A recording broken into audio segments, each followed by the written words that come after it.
Bismillahirrahmanirrahim.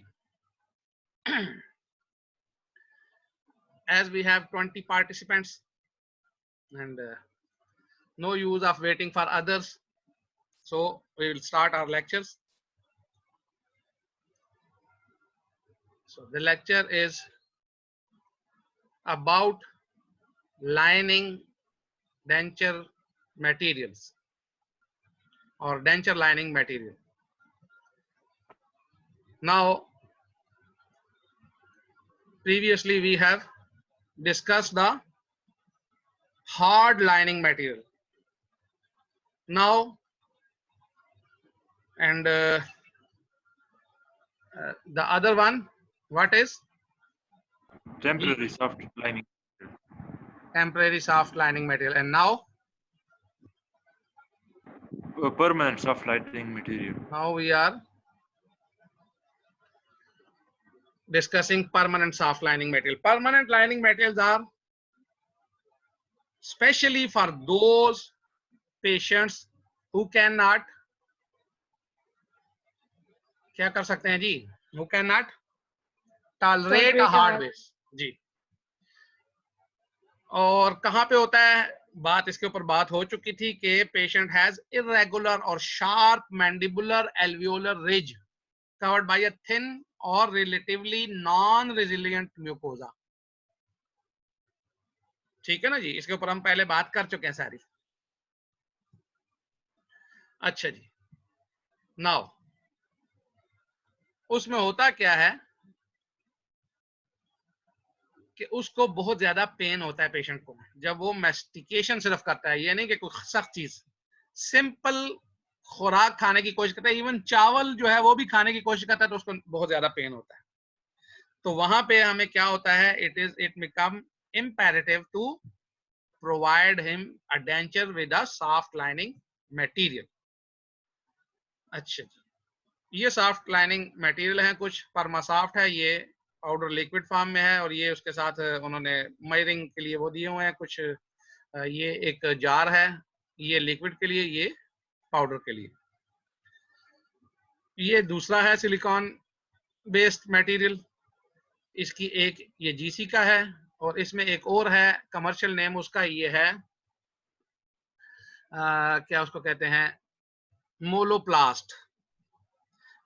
आप लोगों ने शायद देखा हो बहुत से लोगों को, और इधर हमारे जितने भी क्वैक्स हैं खास तौर पे, और जो टेक्नीशियंस जो अपने आप को बहुत बड़ी चीज समझते हैं, उनके पास जो पेशेंट आता है वो उसको इसी चीज पे कहते हैं, ओ जी हम आपको ऐसा डेंचर बना के देंगे, जरा महंगा होगा लेकिन वो अंदर से सॉफ्ट होगा. तो अंदर से जो सॉफ्ट होता है वो यही सॉफ्ट लाइनिंग मटेरियल उन्होंने और परमानेंट वाला डाला होता है, उसको अमूमन मोलोप्लास्ट कहते हैं. मोलोप्लास्ट, MOLO, ये उसके वो वाला है, क्या नाम है उसको कहते हैं, कमर्शियल नेम है उसका. और सबसे जबरदस्त चीज ये है कि मोलोप्लास्ट जो है ये हमारे पास ऑटोक्लेवेबल मटेरियल में आता है. लेकिन चीज ये है कि नीचे जो ये अमूमन होता कैसे है कि ये दोनों मतलब जो डेंचर बेस मटेरियल होता है हमारा पॉलीमेथाइल मेथैक्रिलेट, उसके साथ ही इसको क्योर करना पड़ता है. तो जो हमारे पास मेथाइल मेथैक्रिलेट होता है वो टाइप कौन सी होता है, 1 के 2? Sir type 2. तो हीट क्योर होता है जो, ठीक है. तो जो हीट क्योर होता है वो हमारे पास चूंकि उसको हीट देनी होती है और वो माइक्रोवेव टाइप नहीं होता, इसलिए हम उसको उसके साथ यूज नहीं कर सकते. Otherwise if we have a microwave type 5 material then we can use the Molloplast as well. तो माइक्रोवेव वाले को हम उसके साथ यूज कर सकते हैं हीट क्योर के साथ, लेकिन अगर वो नहीं होगा तो आम मटेरियल को हम माइक्रोवेव के साथ नहीं कर सकते. अच्छा जी, रिक्वायरमेंट्स वही हैं जो कि टिश्यू कंडीशनर पे हम पढ़ चुके हैं और टेम्परेरी लाइनिंग मटेरियल की पढ़ चुके हैं, उसमें कोई खास चीज नहीं है. ठीक है जी, सिर्फ यही है डिफरेंस कि they have to function over a much longer period of time. Now ideally this material should soft for the life time of the denture. 7 साल 8 साल तक ये आराम से रहता है, रहना चाहिए. Normal life time of a denture जो है वो 7 साल है। लेकिन हमारे यहाँ होता क्या है कि वो आ जाते हैं पेशेंट, ये जी हमने 30 साल पहले बनवाया था, ये हमने 40 साल पहले बनवाया था। तो अब आप अंदाजा लगाएं 30-40 साल पहले का जो किसी ने लगवाया और डेंचर, तो उसका क्या हाल होता होगा। तो और उसके साथ उसके मसल्स जो हैं वो अच्छे खासे अडाप्ट। ये क्या हो गया है बेटा, ये आप लोग बंद करें जी। ये आयशा वो आयशा तिलावत है सर, 2 अकाउंट हैं। वो किस 2 आयशा आ गई है? जी यस सर, सर, एक चली गई। खुद ही चली गई है। चलो अभी भी दोनों चली गई। ये शायद वो लैपटॉप और मोबाइल का वो होगा, स्विच कर रही होगी। चलो, ठीक ठीक ठीक स्वैप करने है। वो मोबाइल लैपटॉप को स्विच या दो मोबाइल के चलो दरमियान चलो वो स्विच ठीक एक है में जी, ठीक चार्ज। है बेटा, अभी हमारे पास टाइम थोड़ा कम है, हम कहते हैं इसको खत्म करें। बस बेटा, अब ये फिर कौन कौन आ गए हैं, आमना और उस्मान। अच्छा जी, ये उस्मान भी हमारे क्लास का बच्चा कोई। Yes sir Usman. अच्छा अच्छा जी। उसके बाद क्या है, वही कुशनिंग इफेक्ट और ये सारी चीजें देनी है। मटेरियल जो है वो हमारे पास क्या हो, वही नॉन टॉक्सिक हो, नॉन इरिटेंट हो, ठीक है जी। और ग्रोथ वगैरह उसमें ना हो सके, जो कि बहुत ही अजीब सी बात है। ग्रोथ तो होगी क्योंकि इसके अंदर पोरोसिटी ज्यादा होती है सॉफ्ट लाइनिंग मटेरियल के अंदर। अच्छा जी, इसके बाद ये जो फिगर है ये आपकी बुक में दी हुई है, इसके अंदर आप देख सकते हैं कि कौन कौन से मटेरियल है परमानेंट सॉफ्ट लाइनिंग मटेरियल के लिए। एक को मैंने बता दिया जो कि बुक में नहीं था। आगे कुछ और बात करते हैं। अच्छा जी, इसके अंदर कुछ मटेरियल ऐसे हैं जिनको हम क्या कहते हैं, कोल्ड क्योरिंग एक्रेलिक मटेरियल। तो वो जो होते हैं वो परमानेंट कभी नहीं होते, ध्यान में रखिएगा। Cold curing acrylic materials are not permanent one. These are always temporary because they have to become hard within a period of a few weeks. ज्यादा से ज्यादा 2-3 महीने में चलेंगे, ठीक है जी। तो फिर इस वजह से हम इसको परमानेंट में नहीं डालते। तो क्योंकि इसकी रिप्लेसमेंट भी आती है, तो इसलिए वो कहते हैं कि हम इसको परमानेंट सॉफ्ट लाइनिंग में डाल देते हैं। तो ये उनके अपने ख्यालात हैं। हाँ, अलबत्ता ये है कि चेयर साइड टेक्निक में ये बहुत अच्छे रहते हैं। हमारे पास जो ही पेशेंट आया, बिठाया, उसको लगा दिए, पैसे जेब में डाले, किस्सा खत्म। हीट क्योर में क्या होता है जी, they always processed in laboratory. Heat cure को आप उस मरीज के मुंह में रख के हीट नहीं पहुंचा सकते, ठीक है जी। तो इसमें दो टाइप्स होती हैं, बल्कि 3 टाइप्स होती हैं। फर्स्ट टाइप ये है इसकी पाउडर एंड लिक्विड फॉर्म में। कंपोजिशन जो है वो प्रोडक्ट टू प्रोडक्ट वेरी कर सकती है, ठीक है जी। तो वही पुरानी चीजें इसके अंदर के हायर एक्रेलेट और प्लास्टिसाइजर इसके अंदर होते हैं, ठीक है जी। पॉलीथाइल और पॉलीब्यूटाइल मैथेक्रेलेट जो हायर हैं, वही सम पेरोक्साइड इनिशिएटर और पिगमेंट डाला जाता है। लिक्विड जो होगा वही जो लेस इरिटेंट होता है, ब्यूटाइल मैथेक्रेलेट और प्लास्टिसाइजर उसमें होते हैं, ठीक है जी। वही प्रोसेस 2 स्टेज पे ला के उसको, तो हमने उसको आगे उसकी प्रोसेसिंग करनी होती है। रिएक्शंस बहुत डिटेल में हम पहले पढ़ चुके हैं, वही टर्मिनल विनाइल ग्रुप और हाइड्रोजन और वो जो सारे थे, पॉली डाइमिथाइल साइलोक्सेन और ये सारा कुछ हम पहले पढ़ चुके हैं, ठीक है जी। उसके लिए कोई वो नहीं है कि हाइड्रोक्सिल टर्मिनल हाइड्रोक्सिल ग्रुप को रिप्लेस करेगा और विनाइल ग्रुप को वो करेगा। तो ये सारी चीजें आप पढ़ चुके हैं। वही क्रॉस लिंकिंग वाला सिस्टम है, चेन एक्सटेंशन, और वही उसके अंदर वो फिर उसके बाद विस्कोसिटी इंक्रीज होगी, और ये सारी चीजें हम पहले डिटेल में पढ़ चुके हैं प्रीवियस चैप्टर्स में। तो मेरे ख्याल से उसको वो करने की जरूरत नहीं है। सेल्फ क्योर की आगे 2 टाइप्स उन्होंने बताई हैं मेरे। हाँ, सेल्फ क्योर की, ये हीट क्योर नहीं है, ठीक है। ये सेल्फ क्योर को भी उन्होंने परमानेंट में इस सेंस में डाला कि वो 2-3 महीने तक रहता है, फिर उसको हम चेंज कर देते हैं। तो वो इस सेंस में उन्होंने कहा कि जी ये परमानेंट है, वरना अदरवाइज परमानेंट इस सेंस में नहीं आता। क्योंकि जब हमने उसको 3 महीने बाद रिप्लेस ही कर रहे हैं, तो उसका मतलब ये है कि वो 3 महीने तक उसने काम किया और वो परमानेंट रहा, ठीक है। उसके बाद दूसरा आ गया, और कोई उसके अंदर वो नहीं है। लेकिन ओरिजिनली ये सॉफ्ट लाइनिंग उसमें आएगा टेम्परेरी में। अच्छा, 2 types are there. So they are analogous to 2 types of silicone elastomers which we have studied in our impression materials. And sir आपकी आवाज क्लियर नहीं आ रही। अच्छा, ठीक है, अब क्लियर हुई है थोड़ी सी? जी सर। अच्छा, self cure type soft lining material have 2 types. same as we have studied in the silicon elastomers in impression materials. And what are these?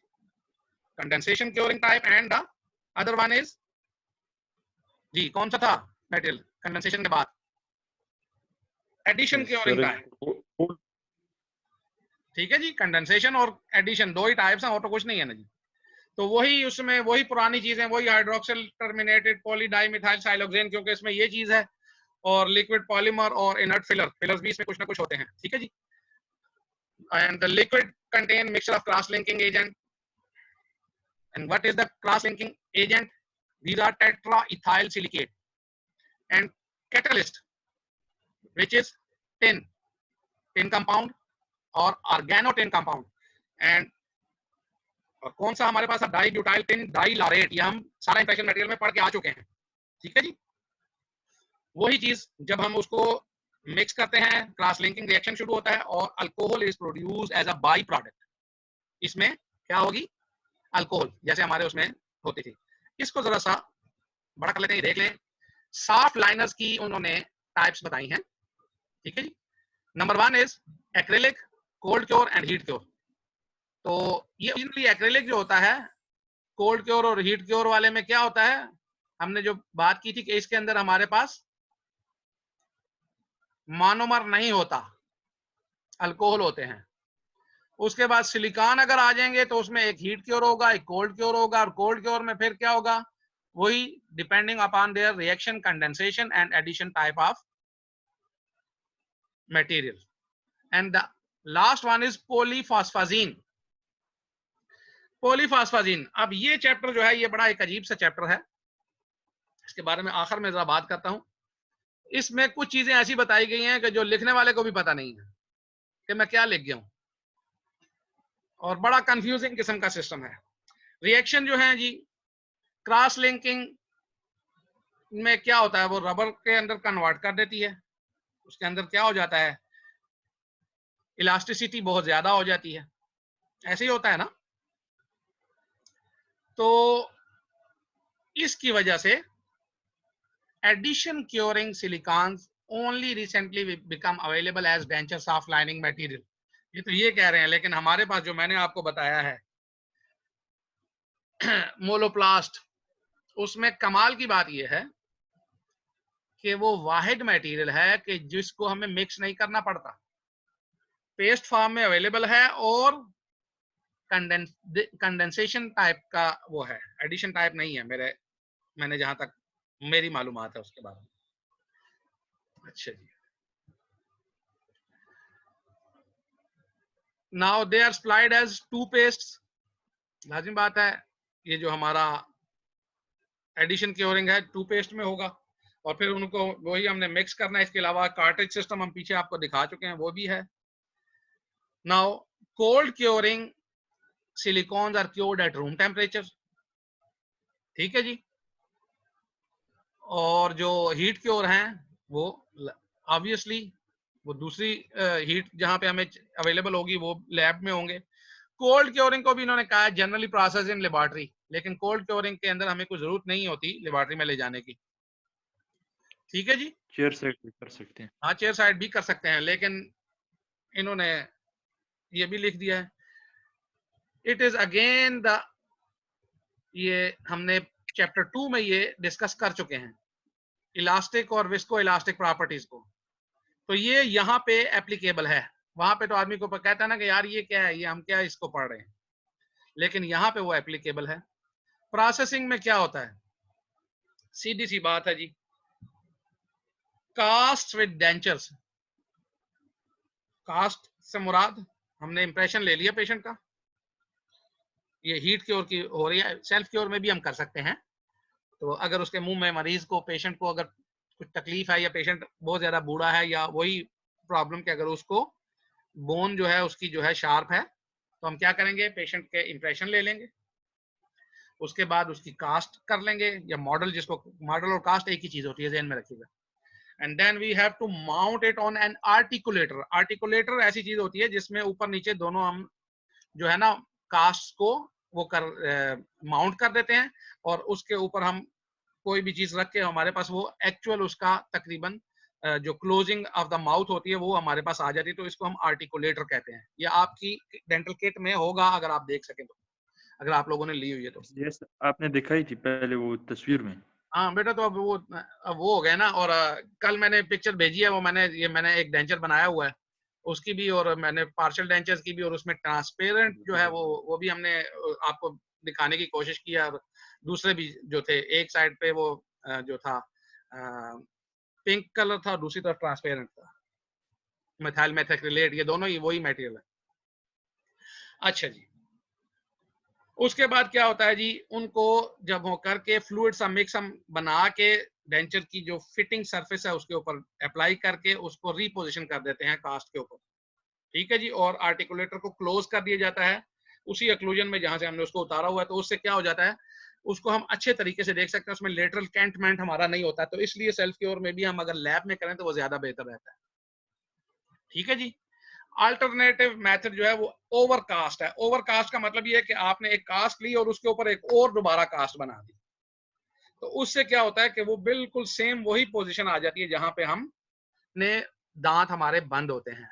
तो इसमें तो फिर थोड़ा बहुत हिल जुल सकता है ना हमारा डेंचर, तो उसमें ओवरकास्ट में बिल्कुल नहीं हिलता, ठीक है जी। अब पॉलीफॉस्फाजीन जो है, फ्लोरो इलास्टोमर जो है, ये वो कहते हैं जी नए नए मटेरियल हैं, and sheet form is the presentation of these polyphosphazine fluoroelastomers, and they can be cured or they should be cured as heat cure silicon products। तो हीट क्योरिंग करके आप कर सकते हैं।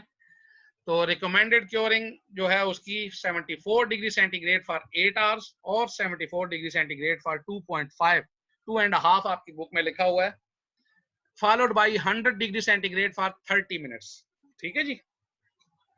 तो ये 100 degree centigrade for 30 minute is the terminal boiling कह लें या टर्मिनल क्योरिंग कह लें।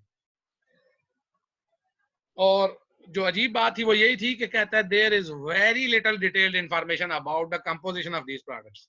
पॉलीफॉस्फाजीन के बारे में कुछ इतनी खास हमारे पास इंफॉर्मेशन ही नहीं है। तो आदमी पूछे भाई इसको लिखने की क्या जरूरत है, ठीक है जी। प्रॉपर्टीज सेम वही हैं, हाँ एक अजीबोगरीब चीज ये है, और इसके ऊपर जरा समझने की कोशिश कीजिएगा, मैं समझा देता हूँ। हालांकि ये चीज ऐसी है कि जिसने लिखी है वो खुद भी बेचारा नहीं समझ पाया कि मैंने क्या लिख दिया। तो 4 मिलीमीटर थिक कहता है जी स्पेसिमेन होगा, और उसको हम इंडेंट करेंगे 2 मिलीमीटर डायमीटर प्रोब के थ्रू, और लोड क्या होगा 100 ग्राम फॉर 30 सेकेंड। तो 30 सेकेंड तक हम करेंगे, तो ये हमारे पास स्टैंडर्ड है। लेकिन ऑन द अदर हैंड अब डेप्थ ऑफ पेनिट्रेशन जो है for loading after 5 seconds is used to characterize softness। तो वो सारा सिस्टम ही आगे पीछे हो गया, 30 सेकंड किधर 5 सेकंड किधर। तो material are described as stiff, medium and soft depending on the extent of penetration. वो 5 सेकंड की लोडिंग के अंदर कितना वो जा सकता है। अगर थोड़ा गया तो वो स्टिफ होगा, ज्यादा गया मीडियम, और बहुत ज्यादा चला गया तो सॉफ्ट होगा। और वही इलास्टिक रिकवरी उसको वो देखेंगे कि इसकी विस्को इलास्टिक प्रॉपर्टीज क्या हैं। अगर तो इलास्टिक टोटल रिकवरी हो जाती है तो मटेरियल जो है ये हमारा सॉफ्ट होगा, और अगर वो स्टिफ है या मीडियम है तो उसमें क्या होगा, हमारे पास पेनिट्रेशन जो है वो थोड़ी सी कम होगी। Now the penetration is time dependent. Already we have described this thing in undercut areas और during the explanation of undercuts for the removal of the impression material। तो वही सारा इसमें फिनोमेना है। नाउ पेनिट्रेशन रेशो, अब ये एक अजीब सी चीज इसमें फिर और आ रही है, is the ratio of penetration after 30 second of loading to that at 5 second of loading. अब दो रेशोज को वो कंपेयर कर रहे हैं, 30 सेकेंड और 5 सेकेंड को। तो इसके अंदर जो है वो कहते हैं विस्को इलास्टिक अगर मटेरियल होगा तो फिर क्या होगा, टाइम डिपेंडेंट पेनिट्रेशन होगा। जो टाइम होगा अंडर लोड, जो टाइम होगा तो उसकी जो होगी 1 से ज्यादा होगी, ठीक है जी।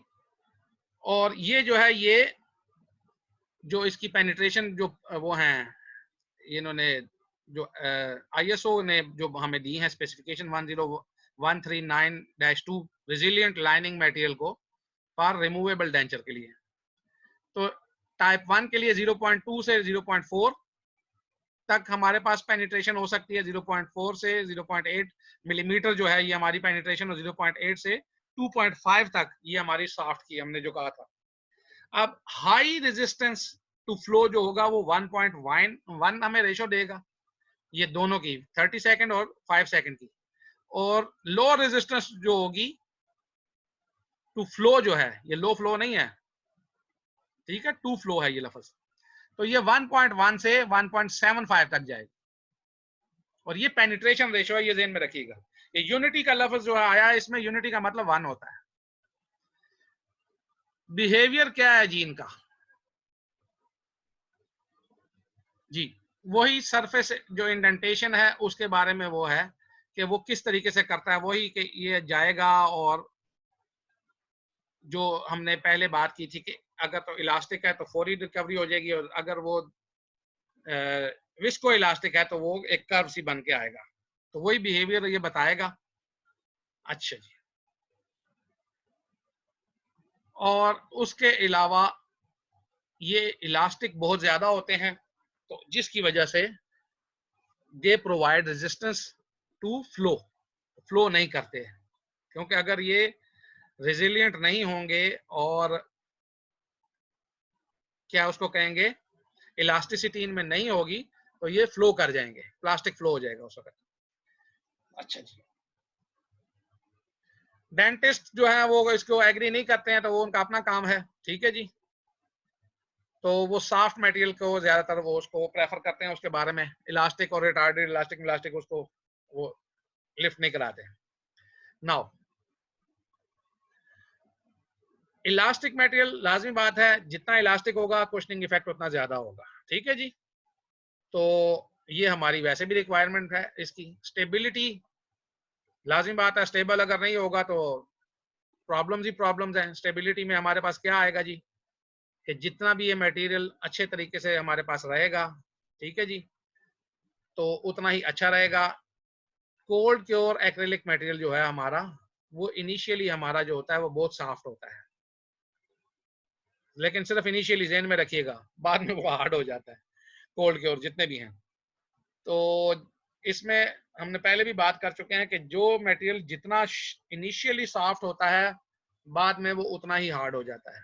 तो जो हार्ड हीट क्योर होते हैं वो इनिशियली इतना सॉफ्ट नहीं होता, लेकिन बाद में वो सॉफ्ट रहता है, ठीक है जी। और उसके अंदर से हमारा लॉस ऑफ अल्कोहल भी होती है, क्योंकि अल्कोहल ही उसके अंदर वो है, जो है क्या उसको कहते हैं, उसका मोनोमर की जगह पे अल्कोहल ही है हम यूज कर रहे हैं, तो इसलिए उसकी लीच आउट भी, वो भी लीच आउट होगा, और दूसरे नंबर पर प्लास्टिसाइजर भी उसका लीच आउट होगा। अच्छा जी, वही स्टिफ और वो जो है वो सिर्फ उनकी जो टाइप है, और प्लास्टिसाइजर जो उसमें यूज किया हुआ है, स्टिफ और सॉफ्ट माफ जो है वो ये सारे उसी के ऊपर डिपेंड करते हैं। अच्छा जी, नाउ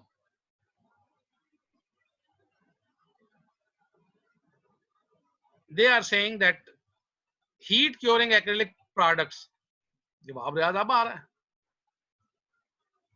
अच्छा जी, हीट क्योर भी आप आखिर में वो कहते हैं कि उनमें से भी लीचिंग तो हर एक में होगी, क्योंकि प्लास्टिसाइजर है उसके अंदर, तो वो भी हार्ड हो सकते हैं, लेकिन अमूमन देखा यही गया कि हीट क्योर इतनी जल्दी हार्ड नहीं होते, ठीक है जी।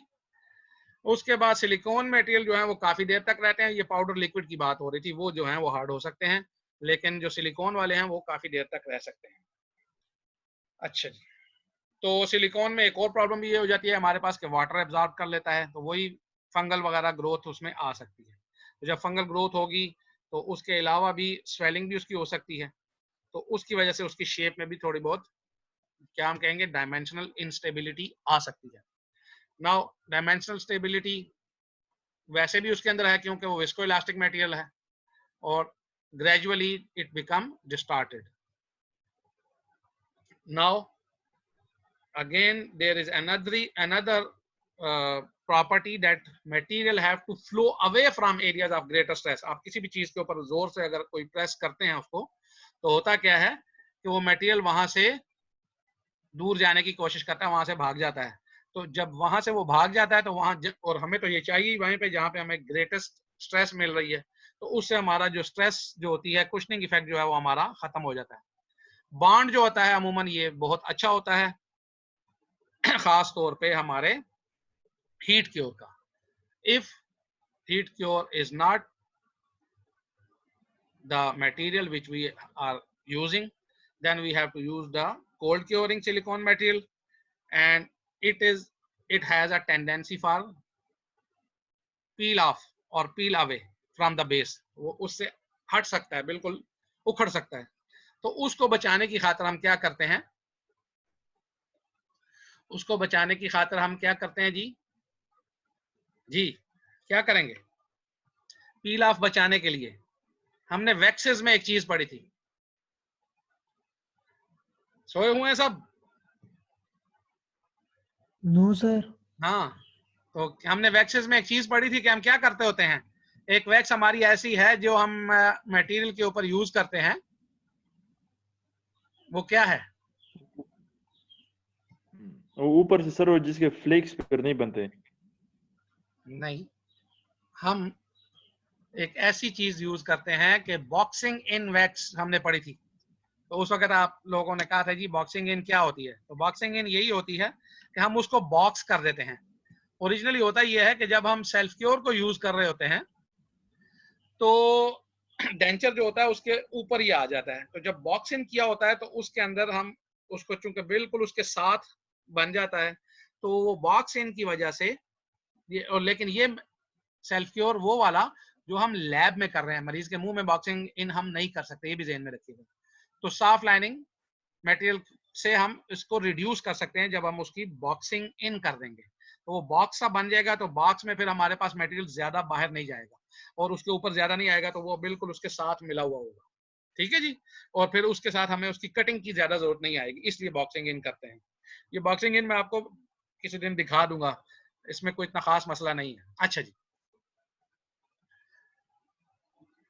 तो एक्रेलिक बेस्ड मटेरियल जो है वो हम पहले बात कर चुके हैं, या तो एग्जिस्टिंग डेंचर के ऊपर हम यूज करेंगे, ठीक है जी, रिलाइनिंग ऑफ डेंचर बेस जैसे हम हार्ड एक्रेलिक की करते हैं, या फिर जिस वक्त हम न्यू प्रोस्थेसिस बना रहे होते हैं उस वक्त डेंचर बेस में साथ ही हम उसको इन्वॉल्व कर देते हैं। ठीक है जी, तो रेजिलियंस और ड्यूरेबिलिटी हमें चाहिए होती है, और उसके अलावा सिलिकॉन रबर मटेरियल जो है वो हमें उसके साथ ही प्रोसेस करने होते हैं। तो अटैचमेंट ऑफ क्वालिटी जो होती है ना, वो अगर फ्रेश एक्रेलिक के साथ की जाए तो वो बहुत ज्यादा बेहतर होती है, अदरवाइज क्वालिटी इतनी अच्छी नहीं होती। तो इसके लिए फिर हम कुछ और मीन्स भी यूज कर सकते हैं। तो वो मीन्स क्या हो सकते हैं, उसको एडहीजन प्राइमर कहते हैं। ठीक है जी, तो ये जैसे हमने एडहीजन के लिए ट्रेस के अंदर हमने वो लगाई थी कोई चीज, ट्रेस देखी ना, जो इंप्रेशन ट्रे थी जो नॉन परफोरेटेड थी, तो हमने एडहेसिव लगाया था। तो यहाँ पे भी हम एक एडहेसिव यूज करते हैं जो कि फिर डेंचर बेस को और हमारे सॉफ्ट लाइनर को आपस में एडहियर कर देता है। अच्छा, इसमें फिर थिकनेस एक आ जाती है। थिकनेस क्या होती है जी, जब हम इसको यूज करेंगे तो लाजिमी बात है हम एक्रेलिक को कम करेंगे। एक्रेलिक हमारा स्टिफ होता है, ये जो होता है ये हमारा सॉफ्ट होता है। तो होगा कि अगर वो स्टिफ हमारे पास 2-3 मिलीमीटर, तो हम इसको कम से कम थिकनेस हम लाते हैं, तो अगर वो स्टिफ मटेरियल हमारा कम होगा तो ये जो सॉफ्ट मटेरियल है इस पर जब भी जोर आएगा तो ये जोर जो है वो आगे ट्रांसफर करेगा और वो जो हमारी थिन लाइनिंग है वो टूट सकती है। ठीक है ना जी, डेंचर बेस की। तो ये भी थोड़ा सा ख्याल रखना है कि हमने वो जो ये डेंचर जो है ये थोड़ा सा बल्कि बनता है। उसके अलावा डेंचर क्लींजर इसके ऊपर हम बात कर चुके हैं कि ऑक्सीजनेटिंग जो है cleanser should not be used because they cause surface pitting, or dilute solution, very dilute solution of hypochlorite is acceptable। ठीक है जी, तो इसलिए थोड़ा बहुत इसको हमने, और इसके अलावा इनकी अपनी टैबलेट्स भी मिलती हैं, लेकिन फिर भी उसके अंदर ऑक्सीजनेशन वाला सिस्टम होता है, तो ये हाइपोक्लोराइड का डाइल्यूट सोल्यूशन जो है ये इसके अंदर ज्यादातर काम करता है और अच्छा काम करता है ओवरनाइट हम इसको सोक करें तो। ठीक है जी। और चूंकि ये सॉफ्ट फुल टाइम नहीं रहता तो इसकी सॉफ्ट लाइनिंग मटेरियल की रेगुलर चेकअप्स जो हैं ये लाजमी होते हैं। अब सेल्फ एडमिनिस्टर्ड रिलाइनिंग मटेरियल, जो लोग आप में से बाहर के मुल्कों में गए हों तो उन्होंने देखा होगा कि ये बहुत से उधर आम स्टोर्स में पड़े होते हैं कि जी these are lining materials improve the fit of ill fitting dentures and provide cushioning effect, ये वो उसके ऊपर बहुत सी चीजें लिखी होती हैं और आम रिटेल आउटलेट से आपको मिल जाती हैं। तो लेकिन उसमें वही चीज, वही मेथिक्रिलेट, विनाइल पॉलीमर, पॉलीमिथाइल, पॉलीइथाइल, पॉलीब्यूटाइल, ये सारे, या विनाइल एसीटेट, मेटसिटेट, ये सारा कुछ इसमें हो सकता है, but these are not good things। तो उसमें वही प्लास्टिसाइजर और ब्यूटाइल थैलेट वगैरह भी होंगे and solvent of these are acetone, ethanol और टालवीन। तो ये थोड़ा सा इसमें वो फर्क हो सकता है। ठीक है जी। अल्कोहल की बजाय एसीटोन, इथेनॉल और टालवीन हो सकते हैं और ये ज्यादातर रिलाइनिंग मटेरियल जो आपको बाजार में मिलेंगे वो टेम्परेरी टाइप के होंगे। और इसके अंदर डेंजर जो है, सबसे ज्यादा खतरनाक बात यह है कि वो बार बार पेशेंट खुद ही चूंकि यूज करता है, उसको पता नहीं होता कहाँ पे क्या किस तरीके से लगाना है, कितना करना है। और ये अगर बहुत जरूरी भी किसी को अगर चाहिए हो तो वो सिर्फ शॉर्ट टर्म और इमरजेंसी यूज के लिए उसको यूज करना चाहिए, because he doesn't know the real anatomy and the real chemistry of this material and the real procedure of that, so he can put himself in danger if this material is used cautiously। तो उसके harm effects जो होंगे वो क्या होंगे, hard and soft oral tissue के ऊपर आ जाएंगे, क्योंकि किसी जगह पे ज्यादा हो जाएगा, किसी जगह पे थिन हो जाएगा, लेटरल कैंट बन सकेगा, उसके जो है पूरे का पूरा इसको क्या कहते हैं हम, जो वो थिकनेस आ सकती है, उसकी वर्टिकल डायमेंशन उसकी खराब हो सकती हैं। तो ये सारी चीजें बहुत ज्यादा इंजूरियस हो सकती हैं for the health of the patient. तो केसेस जो हैं इरिटेशन, सीवियर बोन लॉस और इवन ट्यूमर्स तक उसके अंदर पाए गए हैं। तो self administered denture lining material should be, क्या इसको करेंगे हम, Avoided. Should be avoided. बिल्कुल जी, एंड नॉट रिकमेंडेड। तो जी अल्हम्दुलिल्लाह, Sir? इसके साथ ही हमारा आज का ये चैप्टर खत्म होता है और आप सब लोगों को रोजे तरावियां और आने वाली ईद भी मुबारक इंशाल्लाह। Thank you, sir. नेक्स्ट आपका जो भी वो आता है Thank you, sir. तो उसके ऊपर हम बात करेंगे। 2 मिनट और 51 सेकंड हैं, उस पर अगर आपको कोई गपशप करनी हो वो। हाँ, और एक आपको बता दूं कि एक चैप्टर है आपका, वो आप लोगों ने खुद पढ़ना है और उसके ऊपर फिर हम बात करेंगे बाद में, वो इसी सीरीज में है और वो है टेम्परेरी क्राउन मटेरियल। ठीक है जी, टेम्परेरी क्राउन किस तरह से बनता है, आपके बुक में लिखा हुआ बाकायदा, एक चैप्टर है छोटा सा, तो कोई इतना खास वो नहीं है, लेकिन आप उसको देख लीजिएगा। हुआ तो मैं भी उसको दोबारा भी वो करने की कोशिश करूंगा, मैंने पहले भी वो किया है, लेकिन आप लोग ना तो पढ़ते हैं। इवन यहाँ तक कि जो मैंने कल पिक्चर्स शो की अपना भेजी है आपको, आप लोगों ने मेरे ख्याल से अभी तक वो भी नहीं देखी। सर देखिए। देखिए सर, हाँ, तो फिर उसके ऊपर देखिए। कोई मुझे फीडबैक अभी तक नहीं आया, ये क्या है ये क्या नहीं है, या तो फिर ये है कि आप सब लोग अच्छी तरह से समझ गए हो कि ये बहुत अच्छी चीज है। सर आपने पहले क्लास में कहा था कि मैं सेंड करूंगा उसकी पिक्चर, तो वो तो मैंने मंडे को कहा था कि आप लोग मुझे याद कराइएगा और आपने मुझे याद नहीं कराया था।